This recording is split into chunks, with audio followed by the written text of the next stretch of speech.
لا يا ولاد، ده مش فيلم كرتون. اللي يبص على الصور اول ما يبص كده يقول ده المستر جاب لنا فيلم كرتون. لا، ده درس مهم عندنا جدا في الفلسفة وممتع، اسمه اخلاقيات المهنة. نقدر نخرج منه ان مش مهم تبقى مدرس، ضابط، صحفي، دكتور، مهندس، سباك، نجار، سواق، عامل نظافة.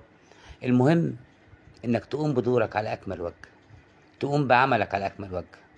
ابن خلدون نبهنا ان الانسان بيتميز على الحيوان بالعمل، وان الانسان لا يستحق قيمته الا لو قام بدوره على اكمل وجه. انت كمان بتشتغل، انت ابن لازم تقوم بدورك على اكمل وجه، وطالب لازم تذاكر وتنجح وتحقق حلمك وحلم اهلك. اخلاقيات العمل درس جميل هندرسه السنه دي مع بعض في الفلسفه، سيكولوجي المصري. اشوفكم على خير.